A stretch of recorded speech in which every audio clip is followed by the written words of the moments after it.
Hey, what's up, Roxstars? It's Rox, and I'm coming to you today with the review for Real Housewives of Atlanta, Season 11, Episode 19. So let's get to it, shall we? 19 fucking episodes. Oh my god, this has to be the longest. Why do their seasons have to be so fucking long? Anyway, you guys, let's get to it, shall we? Alright, so let's do let's get the non-dramatics out of the way first. Portia, she's getting ready for her gender reveal. I want our gender reveal to be carnival themed. I don't want the pink and the blue. I want it to be super fun and crazy. So she has a party planner who is at the house, and they're just telling her, how it's gonna be. Basically, over the top. They're gonna have all of the carnival themed shit there, even the kissing booth. How does the kissing booth work? They just have somebody in there and they just kiss everybody at the party. White people shit. Black folks ain't doing no damn kissing booth. Anyway, at the gender reveal, obviously you're telling what you're having. Dennis still doesn't necessarily want to do this gender reveal. Okay, first of all, he already think they having a boy, and he just feels like everybody should have to wait. Nope. They're not doing it that way. As a matter of fact, Portia tells the guy, nobody knows except for my manager. I had my manager call and they told him, and they're the only ones that know. So it's a big old secret. It's going to be so fun. Okay, are you excited? Dennis, are you excited? Well, Dennis just wants to get the whole conversation about where they're going to live out of the way. She has her house in Duluth. Duluth is not is outside of Atlanta. So remember, she bought that house after she got her divorce from Cordell, and she had always said from then that was going to be the house that she lived in when she got married, had her kids, or even if she just had kids or whatever. So that's always been her plan. Well, he lives in Atlanta. He has his businesses in Atlanta. He feels like she works in Atlanta, so they might as well, move to Atlanta. But Portia was just like, I love my home. I think my home is a great family home. I don't want to move to Atlanta. Why move to the city and put more money in it when we have something already? It's perfect for what they need, except that it's very far out and it's a lot of traffic to get to where they are. Dennis is not really trying to argue about it for now. Okay, you know what? Okay, right now, it ain't no rush. We can stay here at your house. Because her whole thing is like, listen, you ain't no bachelor no more. Okay, so get rid of the bachelor pad. Okay, you gonna be bald-head driving a minivan. Never the minivan. But she's just telling them like, no, we doing this in this house, and we're gonna bring the baby home to this house. We already know she had a little girl, but as far as the show is concerned, they're still gender revealing, and whatever they have, it'll be there. But in the meantime, congratulations to the happy couple. They had a little girl. So I think they said 6 pounds, 15 ounces. And they've named her Pilar. Really, really cute. So congratulations to the happy couple. Last week was Eva's wedding. It was beautiful, right? Oh, it was so nice, and everything was white, and she looked beautiful, and the party was beautiful, and all of that, okay? Her and Michael went to Santorini, Greece. I know that's not the accent for Greece, but what do they speak in Greece? They're probably English speaking there, huh? Anyway, we see pictures of them on their honeymoon. Looks like they had a beautiful time, okay? And everybody else is back settled in their life. We see Portia exercising. We see Cynthia and #chill throwing axes at the Target practice. We see Candy and Todd preparing for the grand opening or the soft opening of the second OLG location. We see Shamari and Ronnie. They're at the spa, a relaxing night away from the boys. And then we also see Nene. Nene is on her way over to Marlo's house. She calls Greg, though, and she says, hey, I was just letting you know I'm going to stop over Marlo's for a little while, but I shouldn't be out too long. And, Greg tells her don't stay out too long because he's feeling nauseous. He's not feeling well. He's going to need her. Okay, she won't be out long. All right, so she get over Marlo's house, and Marlo's so happy to see her. Hello, beautiful! And Marlo voice be fucking up my voice like damn Adney do, y'all. Nene comes in, and once they get their drinks, Marlo remembers that she has a white strip on. Also, okay, shout out to Jessie Woo, who pointed out the lifting of the wig. Have you guys seen it? Go on to Jessie Woo's page on Instagram if you have not, and just, the shit was so lifted. First of all, it had so much makeup on it, and it was so hard and lifted. That's one of the reasons why I don't know why a lot of people feel that they have to glue those wigs down, because once they come up, see, when they don't got glue on there, when you don't have like that tape or whatever the fuck it is, it's still kind of movable. But when you add that hard ass shit to it, and then it unadheres from your head, then the shit is just like stiff and stuck there.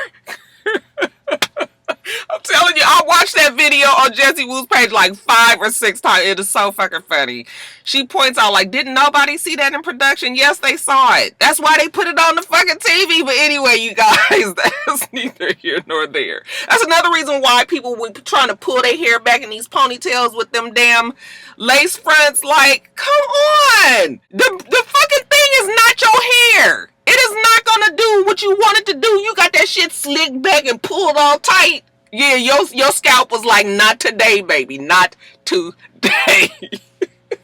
That shit was all lifted. Anyway, I'm getting off track. So when she sits down, Marlo's just like, so how's your attitude? I was worried about you at the wedding the other day. Oh, Nene is a little bit better, but as far as her and Greg, it's still the same. It's still stressful, her marriage, she can't do this, yada, yada, yada. But enough about that. Eva's wedding, wasn't it beautiful? Oh, yes, it was beautiful. Marlo says, yes, it was beautiful. All of the, the wedding dress changes that she had, they show the first dress, the second dress, the third dress. Marlo, she probably shouldn't have had that third dress changed though, because they say that she having financial problems.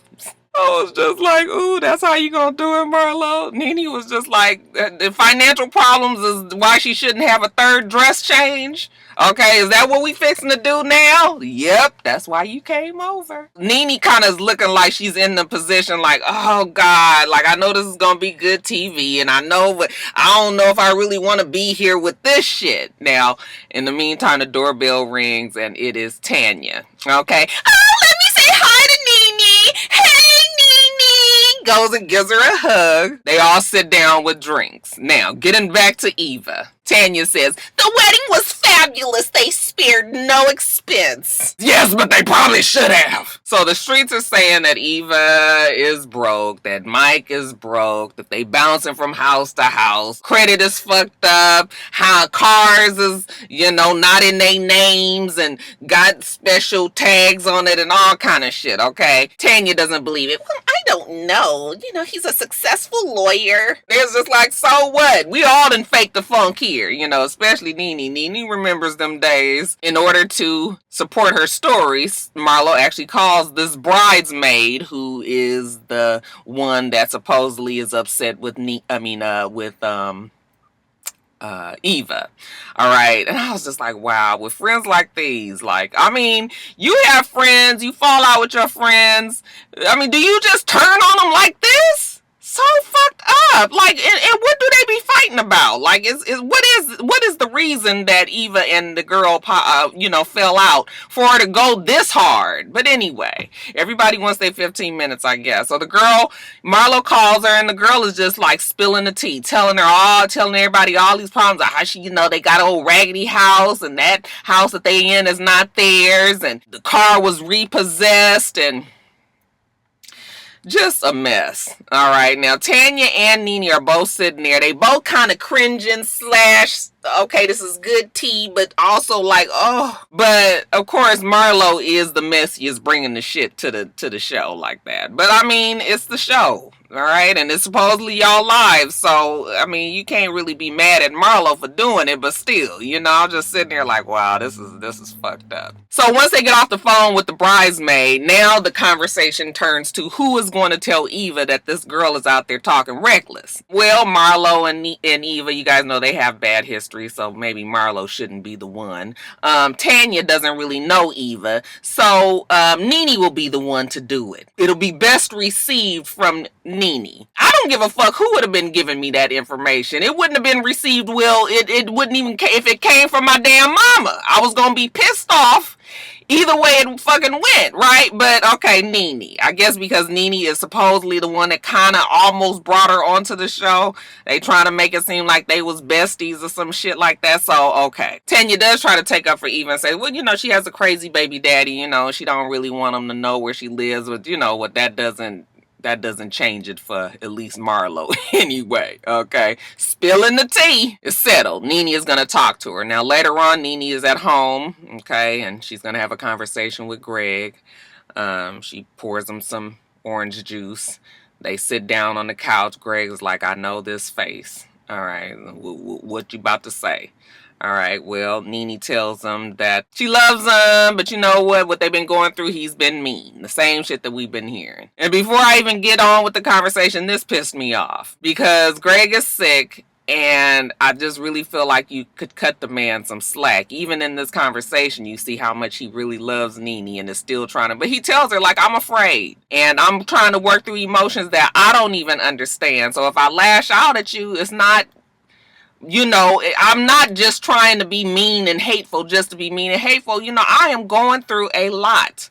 Okay, well, Nene says that she's going through a lot too. She feels like her marriage was lost. Their lives have changed. And he was like, well, both of our lives have changed. Yes, that happens when, you know, cancer is terrible. It's horrible for a family, and Nene has not made it any better for anybody involved. And I'm talking about even us as the viewer having to watch this shit every week and wanting to go off on her. Especially for us who have lost people to cancer. She should be lucky that she still have Greg. You know, people would love to still have their loved ones around who have died from cancer. She does not know how lucky she is and how she is just squandering that shit away on some bullshit of her emotions and how she feels all the time. But anyway, she says when he's mean to her, she wants to get a divorce and she wants to separate and she feels alone. And he tells her that he doesn't understand a lot of the things that they're going through. It's not intentional. You know, Greg loves Nene. He just wants her to be there. You know, they started this off together. You know, he wants them to end it together. When he said that, that even kind of broke my heart a little bit, you know. So I guess this is the conversation where Nene is saying that she's still not going to leave him, but she just wants him to know exactly how she feels. Well, what's next on the treatment? Well, now Greg is ready to talk to the doctors about radiation and chemo. Okay, maybe it's time for them to start doing that. He apologizes to her for the way that he's been acting, and I guess Nene has confirmed that she is still going to be there for him, and he thanks her. How mighty big of you, Nene. Now we see Candy and Eva. Okay, they go to dinner together. Okay, when did you get back? Eva just got back like the day before. The wedding was so beautiful, but you know, it was a lot of drama beforehand. Okay, they show a little clip where her bridesmaids got into some sort of argument. Even said that one choked out the wedding planner or something like that. I was like, what kind of drama y'all had?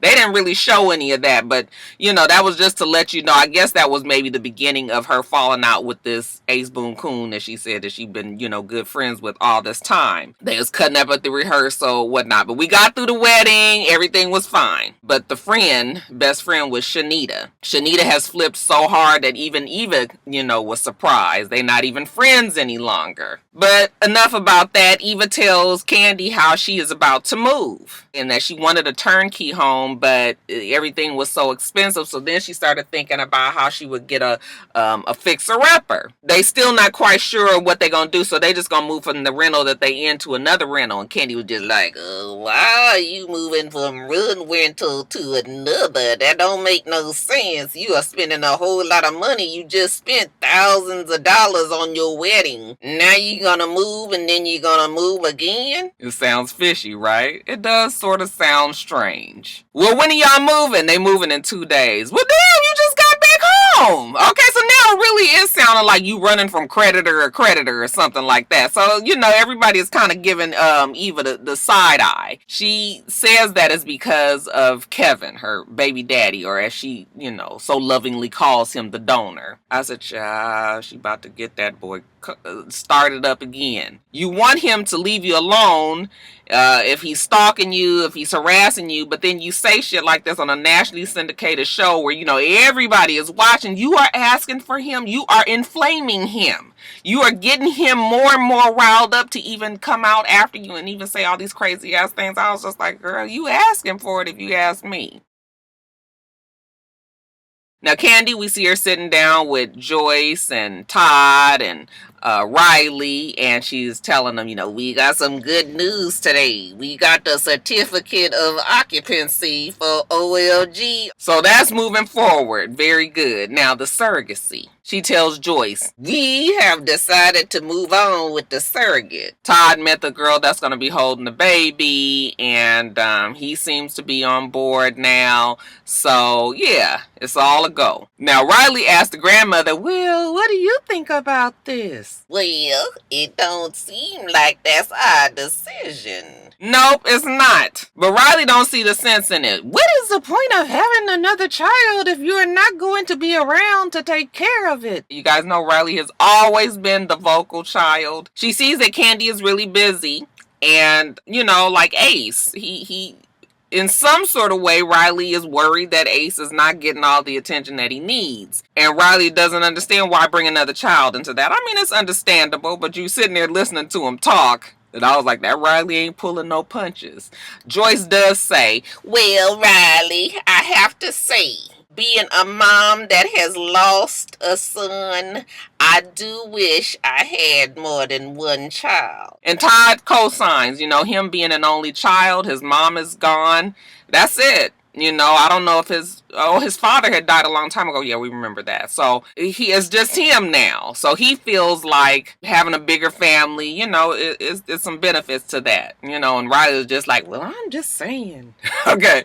Because Riley's whole thing is everybody around here, I don't know if it doesn't seem like they put the baby off on Riley. Riley seems to love Ace a lot, but, Riley's whole thing is just like, no, you guys don't need to keep having all these kids, and then what, leaving them with Nanny? Or, making Todd be even more of a daddy daycare? I was like, girl, you better be careful, too. That shit don't work out. Todd gonna take them kids, child, because Todd is the one that's taking care of them, but Candy tells her, let me fix my schedule and we'll deal with it that way. If anything, Candy is just going to be more busy when these babies. I mean, Candy is definitely in her stride. That child got a whole lot going on. So I don't know what you're going to be fixing to try to handle it. Candy is always busy.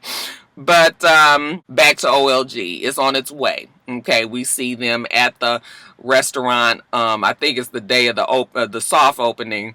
She has her aunts there, Aunt Nora, Aunt Bertha, and Joyce. Her restaurant, I guess her general manager is trying to tell them, what they're going to need to do. That damn Bertha over there. She just looks like she ain't got time for this shit. Okay, is it going to be gloves? She is so annoyed with everything. I'll tell you, Nora was so sweet when I met her when we went to OLG, but Bertha wasn't even there.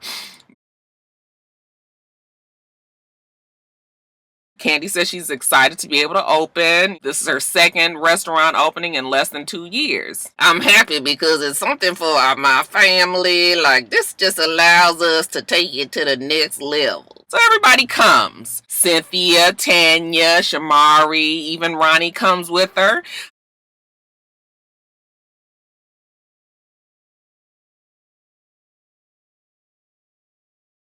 Eva.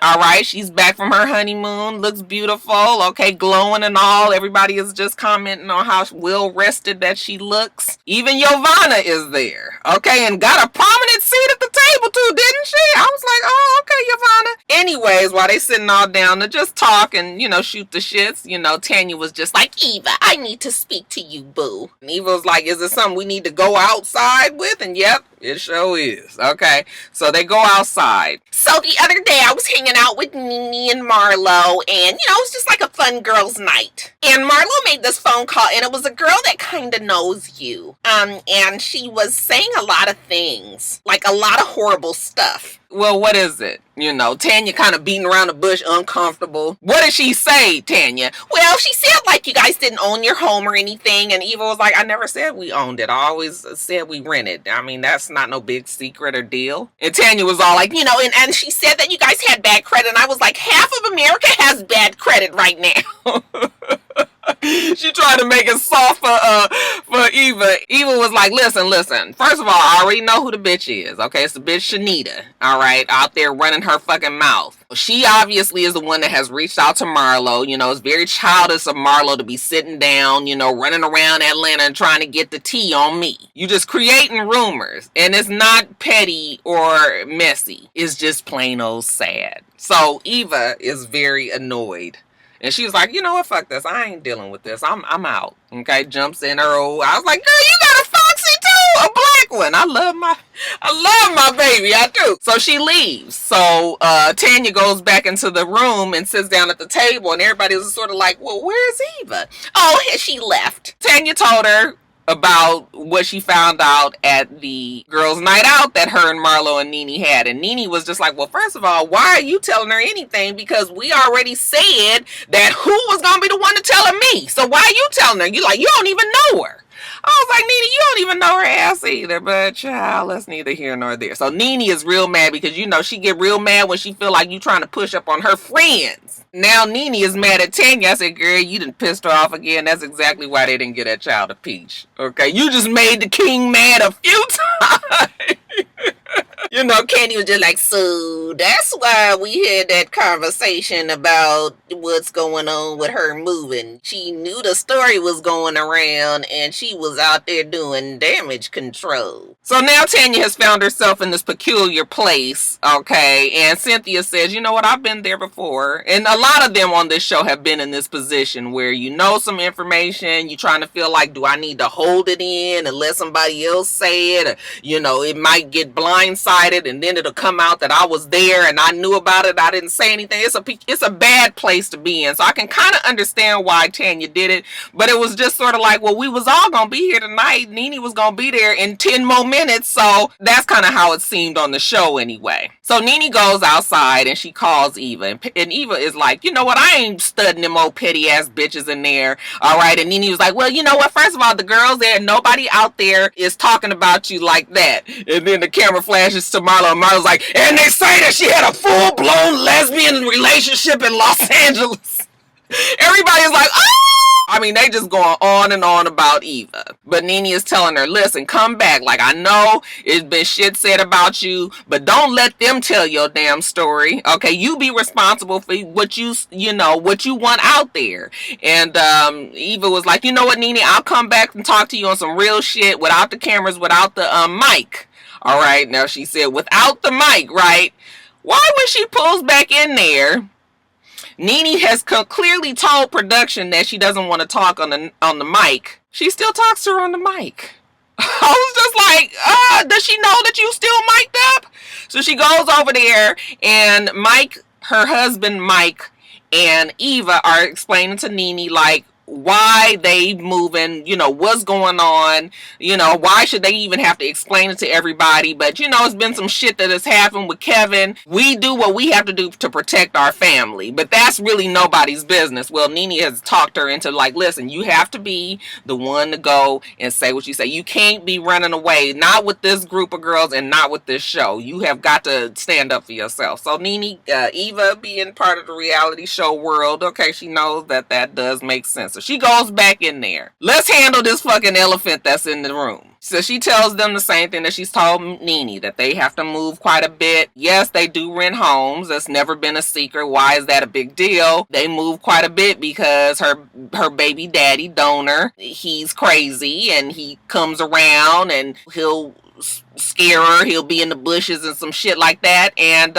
so that's the situation here. She has to protect her child. Okay, Marlo, I do believe that your baby daddy might be a little cuckoo, but he ain't checking for you like that. That was a long time ago. Y'all done moved on.